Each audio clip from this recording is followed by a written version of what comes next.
Gautam Buddha story in Hindi.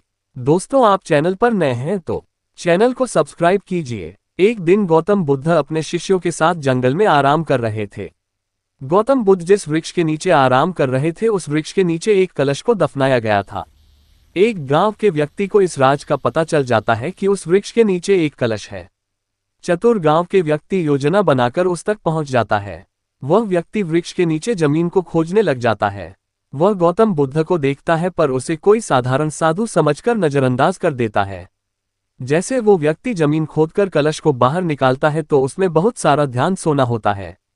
वह व्यक्ति देखकर आश्चर्यचकित हो जाता है, हे प्रभु, इतना सारा धन इस कलश के अंदर मैंने नहीं सोचा था। उस व्यक्ति के मन में आता है, ये साधु ने मुझे देख तो लिया है, इसे भी थोड़ा धन दे देता हूं जिससे मेरा ये रहस्य किसी को नहीं बताएं। वह वाला व्यक्ति गौतम बुद्ध को कहता है, आप कृपया इस राज को किसी को नहीं बताना, मैं आपको उपहार स्वरूप कुछ सोने की मोहर दे दूंगा। गौतम बुद्ध उसे कहते हैं, सोना मेरे योग्य नहीं है, ये धन नहीं है, ये हमारे लिए विष के समान है, बिना परिश्रम का विष के समान होता है, आपके जीवन के सुख चैन को छीन लेगा। और गांव वाले व्यक्ति ने जोर से हंसकर कहा, ये धन मेरे लिए स्वर्ग समान है, इस धन के कारण मेरा पूरा जीवन बदलने वाला है। आप मुझे मानसिक रोगी लग रहे हो, इसलिए आप धन को विष के समान बता रहे हो। वह गांव वाले व्यक्ति सोने से भरे कलश को लेकर भाग जाता है। जब इतना सारा धन प्राप्त हो जाता है तो वह किसी दूसरे गांव में जाकर बहुत बड़ा घर बनाता है। बचे पैसों से बहुत सारे जमीन खरीद लेता है। उस जमीन को दुगने भागों में बेचता है। उस गरीब गांव वाले व्यक्ति के पास इतना धन हो जाता है कि उसके साथ पीढ़ी भी मौज से रह सकती है। कुछ सालों बाद गांव के सैनिक ने राजा को कहा, मालिक, हमारे गांव में एक गरीब व्यक्ति इतने सालों में इतना धनवान कैसे बन गया? हमारे गांव का एक व्यक्ति दूसरे गांव में जाकर अरबों खरबों पति बन गया है।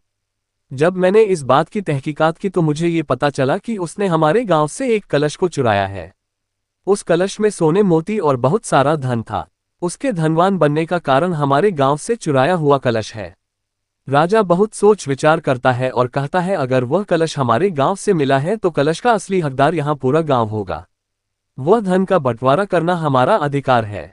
अगर उसे उस धन की प्राप्ति हुई थी तो उसे हमारे पास लेकर आना चाहिए था। उस धन का असली हकदार वह नहीं है। राजा और सैनिकों का आदेश देता है कि उस व्यक्ति को राज दरबार में उपस्थित किया जाए। सैनिक उस चोर को राजा के सामने उपस्थित करते हैं। व्यक्ति कहता है कि मैंने पूरे धन का निवेश कर दिया है, मेरे पास अब देने लायक धन बचा ही नहीं है।